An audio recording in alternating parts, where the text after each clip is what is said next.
Hey, it's me, MLB. Here is chapter 101 of Gains, and this one is titled Highs and Lows. Is this a prank? They pull on all the newbies. You asked her in a dead voice. Oh no, not at all. It's part of the training regime, especially when rehabilitating traumatized heroes that want to go back into work again, or helping other heroes overcome a phobia, she said kindly. This made you feel a little better, but at the same time you felt so stupid for going off at Ori, believing that you were in grave danger and that she was just ignoring you begging for help. I feel stupid, you said to the girl, but I guess it really did help. It helps a lot of people. Now stand here and look into the camera. We're going to take your picture for your ID, but also a scan of your face for extra security purposes, she said. Okay, you said as you stepped up onto the place that she had pointed out to you. That weekend you spent the rest of your time with your boys. You even went to the arcade with them, which was fun. Then you got ice cream afterwards and cuddled with each of them.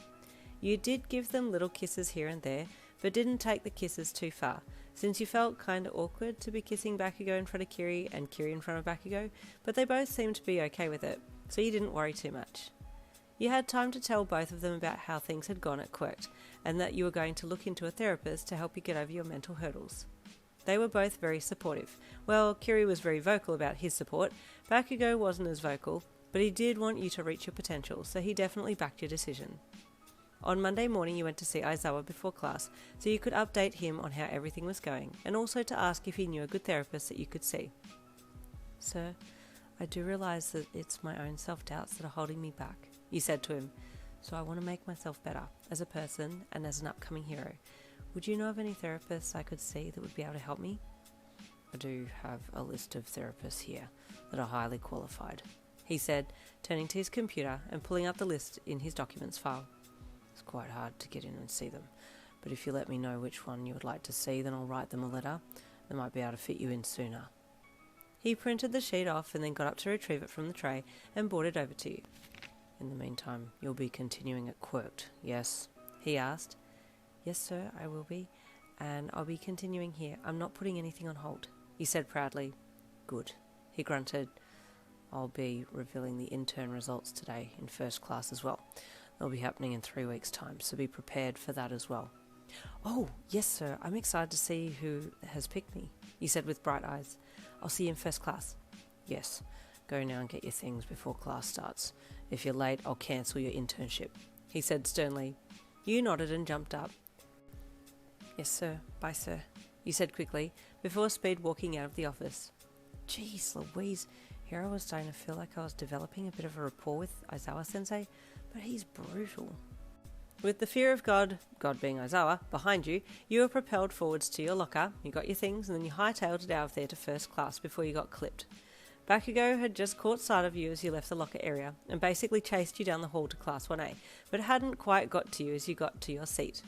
He slowed as he walked behind you to go to his chair, fighting every urge to just grab your head, yank it back and give you a good solid Spider-Man style kiss.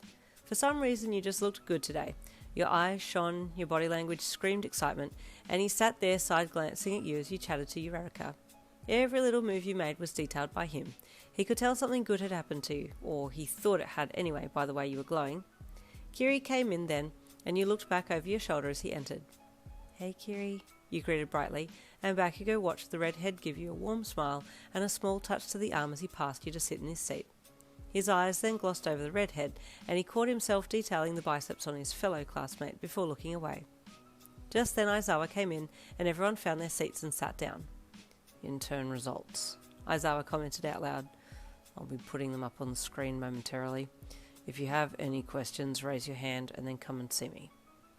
Small excited whispers rippled through the onlooking classmates, and Aizawa walked to his desk and then set up the screen on the laptop and mirrored it to the projector. As soon as the list of names appeared, you scanned down to find your name. Yinlin Hero Fatgum. You nearly screamed with joy. This day had just peaked. Excitedly you looked for Kiri's name and then Bakugou's.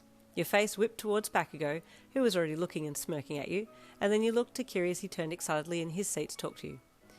We, he started to say. All, you added. Got in, you both said excitedly together. Bakugou, you squealed at your blonde boyfriend. I know, you don't have to scream, he grunted, still with smirk on his face. I'm so excited, you squealed at Kiri. This is so manly, he replied passionately. closing his eyes tight and clenching his fist. If everyone is happy with the results, I'll turn this off and we can get started, Aizawa said. You nodded brightly. Nothing could bring you down. Fat Gum had chosen you, Kiri, and Bakugou for the internship. Life couldn't get any better. Just as Aizawa shut the screen off, there was a knock at the door, and President Mike stepped in. What is it? Aizawa asked.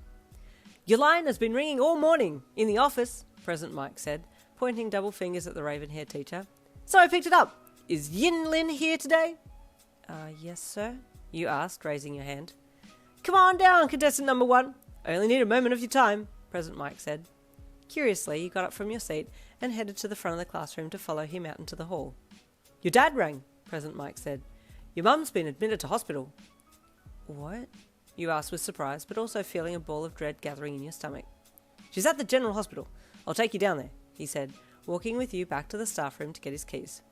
Did you need to get anything before we go? He asked.